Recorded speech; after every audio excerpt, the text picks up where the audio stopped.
Hey everyone, good evening tonight. How's everybody doing out there? Hope all is well in your world. It's Wednesday evening. Can't believe the month of June is almost behind us. 4th of July this weekend. Who's got plans? I think we're going to be heading to my cousin's house and get out in the country where the kids can shoot fireworks and have a really good time. So, yeah, I just thought I'd jump on here live, and I've got a few things I'll probably share, and then if anybody wants to post maybe some questions, also I'll be glad to answer them. But anyway, hey Clint, good to see you on here, buddy. Hope you had a great family vacation, man. Love following your family. Hello, Pamela. Hello, Jerica. But anyway, one of the things that I found today was an old video that I'd made like a year ago, and that's kind of neat when Facebook brings up these memories and just kind of takes you back to life you've lived, and I enjoy that because for the most part, honestly, I really live in the present and don't spend a whole lot of time thinking about the past or worrying about the future. I really don't. But anyway, watched this little 4-minute video that I'd made, and of course it was like 2 months prior to my diagnosis, and it's always interesting to just kind of look at my eyes and my face and kind of see how I looked and what was going on, you know, visually for me back then. But anyway, I took some things from listening to what I shared then, and I did post that exact video if you want to watch it. But I was just thinking about how, like, the average person, I think, lives, I don't know, 70 plus years on the planet. And I was thinking about how all of us at times kind of like fall into this rut. And hey, Wayne, good to see you, buddy. Glad you're on here. All of us fall into like this rut at times, and we can get real frustrated with ourselves. Usually it's maybe in like one particular area. Maybe for some people it's eating or food, and it's their weight. Maybe another area is gambling. Maybe for men it could be in the area of, you know, sexual things. Maybe money has always been a frustrating, you know, subject or topic or issue in people's lives. Let me grab my charger here. My phone just notified me I was down to 10%. Hey, Lynn, thank you so much. Appreciate it. I feel good. Or maybe it's relationships. I know that can be a struggle. Mike from Canada's on here, buddy. Good to see you. And I think a lot of times we feel like we've tried so many times to fix ourselves, or we've tried. Love you too, Sonia. We've tried to correct these issues, or maybe we feel like, you know, we've just failed and failed and failed. And we think, what's wrong with us? And a lot of times it becomes an all or nothing thing, you know, like we feel like we have to, hey, Kimberly, we have to like completely, you know, fix these issues. Like if they're not 100% gone, like tomorrow, you know, we can sometimes give up. But I was thinking of how maybe if we looked at it a little differently, maybe it would serve us better. You know, depending on what our age is, I mean, crap, if we're going to live on this earth more than likely for 70 plus years, if we could maybe offer ourselves a little more mercy, a little more grace, and be a little more accepting of this life we live and planet Earth and just our humanness, and not be so damn hard on ourselves, like as if, you know, we were ever supposed to be able to function all throughout life and never cave in to anything that might not be good for us or was unhealthy, or that we were going to somehow live perfectly or always have this exact knowledge and this exact, you know, insight to make every decision that just worked completely in our favor. And even if we could do that, then, I mean, what about all the external circumstances that are out of our control, as if like we were never going to be impacted by just the reality of this world, this life, and what's going on here. You know what I mean? Like, oh my gosh, I mean, I just think it comes back to like, we got to be okay with just being okay, right? I mean, like, it's messy. There's humanness there, but isn't that like the beauty of it too? Isn't that cool?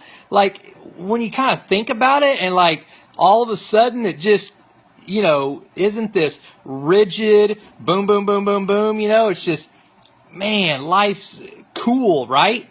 So, kind of back to my point, what if we just got a more of a vision in the area we're kind of frustrated in?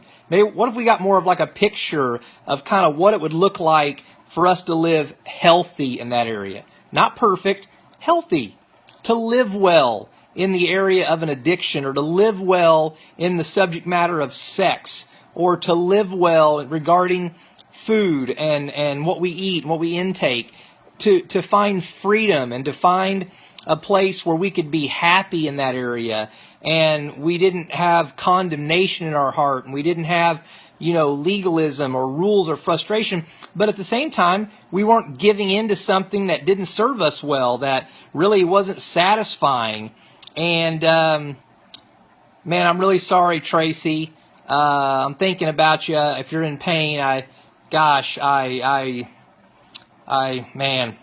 I love you. I apologize that you're going through that. I can relate. Trust me. So anyway, sorry guys, I got a little distracted by this beautiful person that just commented. Well, you're in the right place. There's a lot of love here, and we don't have all the answers, and we might not be able to solve all your problems, but there's a lot of people that care. So everyone just, man. Oh, there we go. Okay, I thought I lost connection for an example. Lift up your prayers, Tracy Hanks. Let's all just believe God that her pain will subside, and she will feel some relief very soon. But anyway, so let's say we all just kind of thought, okay, look, I'm done trying and failing. I'm done with this all or nothing.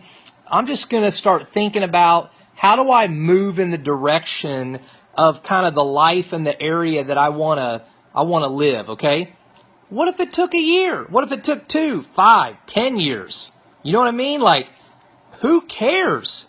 I mean, if some of us are going to be on the earth for another 20, 30, 40, 50 years, like, even if it took a decade to go from an unhealthy state to a healthy state in any aspect of life, like, I'm thinking that'd probably still be pretty cool, right? Like, if I got 50 more years on the planet, which I'm planning on having at least that, if not more, and I got a frustrating aspect of my life, instead of thinking I got to have it all fixed tomorrow, hell, what if it took me 10 years to get to a healthy place? I'd still have 40 years of good living. Ha!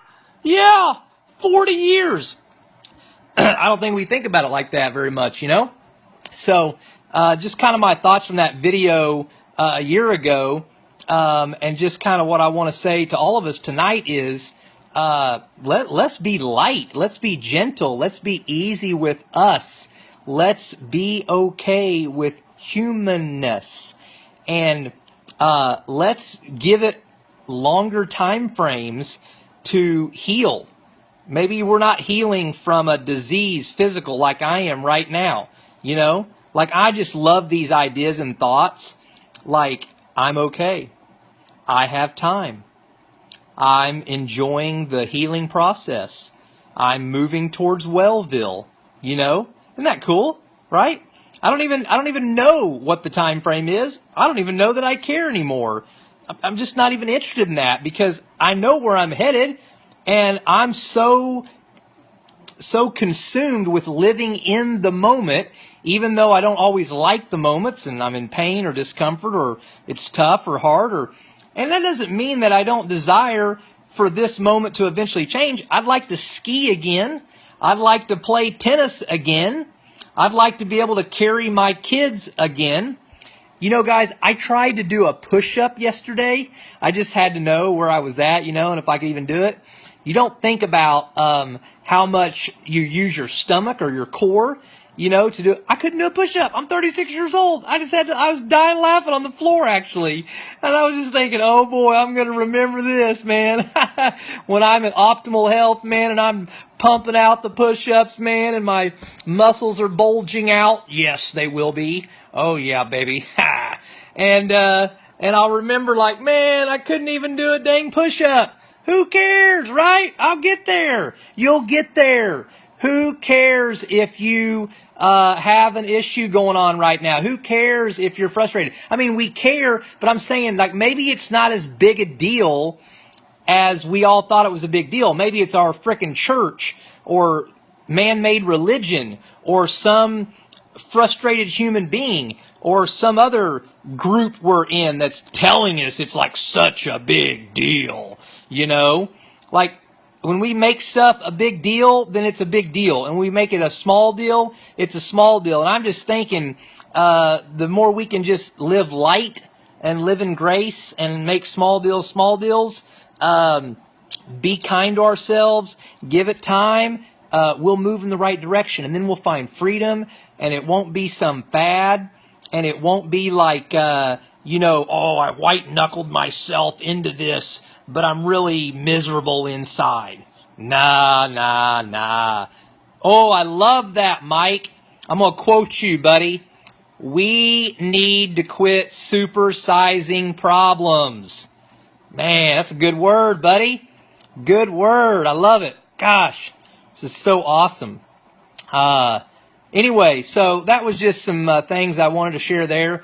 I really want to do an entire live around the whole post I put out like a day or two ago about food.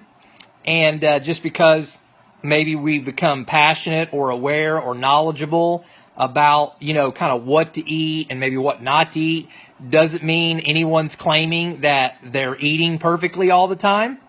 And I just think it could be a really great live discussion, you know. And I don't know about you, but like, I don't eat perfectly, even though I'm healing from cancer. And I've got the knowledge, and I'm fully aware, and I know the impact of it. But I'm not going to beat myself up. I'm not going to feel bad about it. It's a journey. It's going to be okay. You know, what's so cool is I'm healing anyway, right? All these people out here that think you have to be perfect to heal from stage 4 cancer. You don't. Woo! Thank God. Thank you, Jesus, right? Oh, man. Anyway, how about some questions?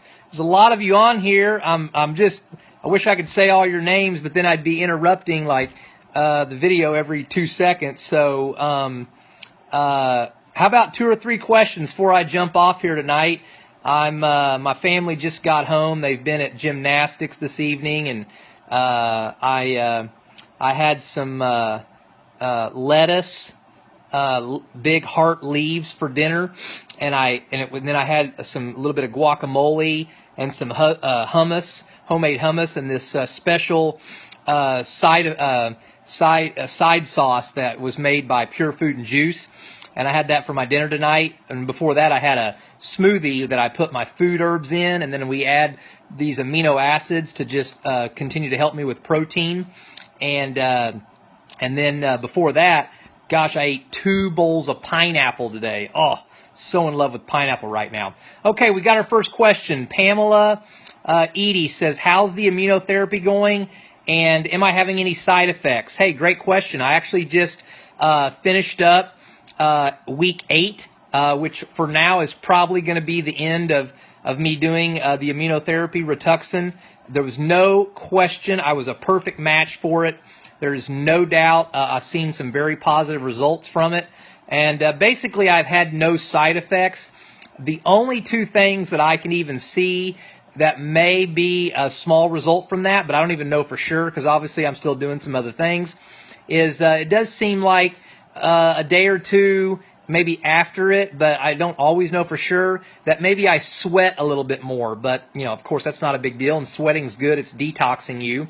And then a couple of times, either during the actual treatment or the day of, I get these really, really bad cramps in my toes.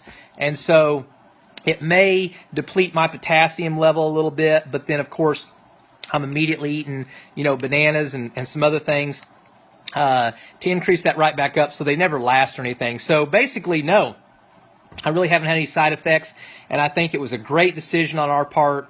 I feel like we were very led And the only way, it's either a perfect match and it works for you, or it doesn't. I've learned that from my alternative doctor, who actually believes in this immunotherapy very much, even though he does everything on the alternative side. And you only find that out by doing it. So anyway, hope that answers that question. Do you walk or do light exercises? I need to, be more consistent. And that's not a beating myself up. I just would like to, I'm feeling better now, and I'm at a place where I can get out and walk, and I can do some things. So I've been conscious about getting outside more and at least being out in the sun for 20 minutes. I'm doing a lot better at that. Going out there without a shirt on, putting my feet on the ground, earthing, walking on the grass. And I do get out quite a bit, so I am walking more, but I want to be a little more intentional about maybe first thing in the morning when the weather's still nice before it gets real hot, that I could just get out there and walk for a good 20 minutes. And I'm also going to start using my rebounder again, because I'm having less and less pain in the stomach, and the fluid is definitely seeming to slow down. And so I'm going to at least do some light rebounding more consistently, because I know that can benefit my lymphatic system. So thanks, Mike, man. I don't think you can fake having energy. I don't think you can fake living with enthusiasm, or I don't think you can fake genuineness or being happy. It really comes from within. And that I'm not putting myself on a pedestal. That doesn't make me better than anyone. But we are all driven by our belief systems. We're all driven by the beliefs of our heart. We're all driven by what we're hearing all the time. I tell people all the time, anyone who's doesn't feel loved and happy and joyful and feel like they have energy and such, the first thing they need to consider is what are they hearing? And they need to change what they're hearing. Change maybe what they're reading, change what they're looking at on the internet, change what they're listening to on the radio, change the people that they're around and who they're listening to. They may even need to change, what they're listening to on Sundays. It's all about what we're hearing. We can't hear one thing, expect to believe another, and then think we're going to live some life that we want, when potentially we're hearing stuff that would lead us to believe something that would lead us to then act in a way that wouldn't be the life we want, if that makes any sense. So why do you think you're weak if you don't do chemo? Why do you think you're weak if you don't do chemo? I don't guess I quite understand your question, Kimberly. Can you write it again and just explain a little? Are you talking about like physically weak, or are you insinuating like maybe I'm definitely not putting anyone down, or I'm definitely not judging anyone, or I definitely don't feel like someone's like a weak person just because they chose chemo. Okay, so you're saying, why do you think your body is weak if you didn't do chemo? I see what you're saying. You're asking me like, well, the cancer definitely was very, very heavy. I mean, I had a massive tumor load from my growing to my neck, and there were stretches in there where, it was getting to me, and I was not able to eat and drink at periods of time, and you just lose weight, you lose muscle mass, you're just not strong. Caroline, my wife, could probably give better like medical and technical terms on what that's happening. I guess in my mind, my understanding would just be that, dis-ease was eating at me. And of course, I've been very proactive to begin combating that, but obviously I couldn't reverse it overnight, and there's still more reversing to go on. There's more healing to occur and happen. So I don't know that I have this super elegant explanation on that, but this disease definitely did damage and had been doing damage for a while. I probably had this going on for a few years, and it just finally, my body could not handle that and keep it up. So of course I started combating it, doing a lot of the right things, being proactive. But by the time I did that, though, I was already far enough gone that it did cause my body to deteriorate a little bit. But as you can obviously see in the pictures and such, things have obviously changed here. And what I actually am doing now is I can't do a regular push-up, but I can do like the ones where you're on your knees. And in fact, I did some of those, and I didn't think I was doing anything crazy. And I actually felt a little soreness in my arms and such. So I'm just looking for little things that I can start doing like that. Hey, why not? You know, slowly start building my strength back. And I just think it's going to be a matter of time. The thing I have learned is the number one way to build muscle has nothing to do with what we eat or drink. It has to do with using our muscles. Have I ever done chemo? No. Never done chemotherapy and never will. I've said it many a times. I'd rather die than do chemotherapy. I just posted a video that has been all over Facebook these last few days and week, and you ought to watch. It's like 5 minutes long. Look, folks, they did a 12-year study. I mean, the facts are out there, and no one can deny them. I mean, it's a 97% fail rate. And someone will say, well, you know, my dad, my uncle, my mom, they did chemo. They've lived 17 years, and, you know, it worked for them. Listen, I am genuinely happy and thankful that they are an exception to the rule. I sincerely am. I'm glad it didn't hurt them. I'm glad it didn't kill them. I'm glad it hadn't caused another cancer. I'm glad they're here. I really, really am. But that doesn't change, okay, that 97 out of 100 people, though, they died within 5 years. Or they got a second cancer and then died from that one, right? So, I mean, I don't know about you, but I'm not going to make a decision with my life on the line based on an exception of some story I heard when that person's just in the 3 out of the 100, okay? Because in that 27 years that your Aunt Susie lived after doing chemo, millions died from doing it, okay? So the question really is why the hell is it even an option? Like, what industry keeps shit around that don't fucking work 97% of the time? I mean, I'm sorry, you know? I don't mean any offense towards anyone doing chemo or has done chemo, but we need to be asking ourselves the question, if that is the real stats and the facts, and they are, what the, you know what? Like, how can that even be a freaking option? My God. You know?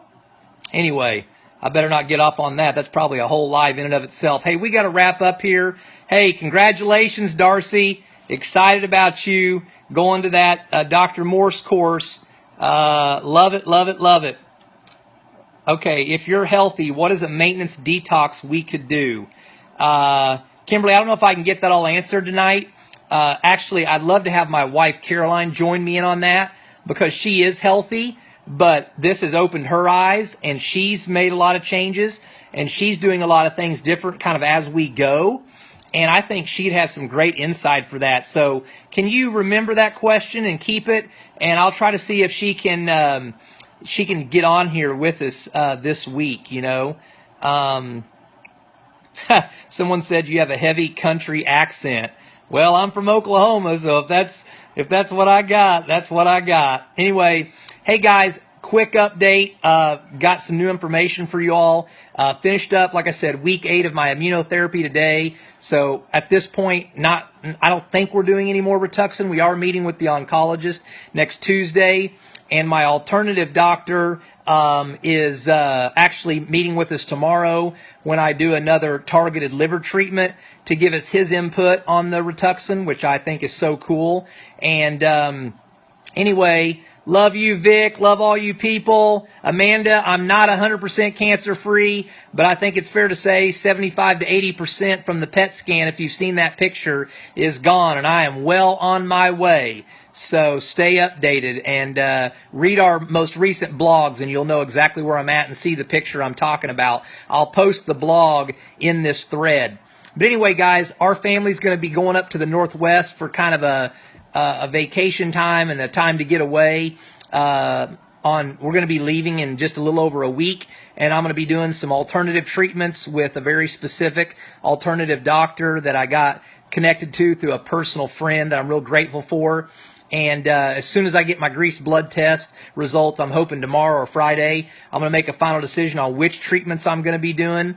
And so yeah, I'm just real excited, guys. But anyway, we definitely do need your help, and it's obviously costly to not work and to have all these treatments and to have monthly expenses and costs. So I won't bore you with all those details. If anybody wants details, listen, I'm an open book. Call me, text me, message me. But we're asking for 450 people to donate $100, and we believe that'll sustain us for the rest of the year and pay for the treatments I need, help me get to 100% NED, no evidence of disease, and take care of our little family. So love you all. I hope you get value out of Wisdom from the Recliner. This was Volume 5. I sure enjoyed being on here with you all tonight. We'll see you next time.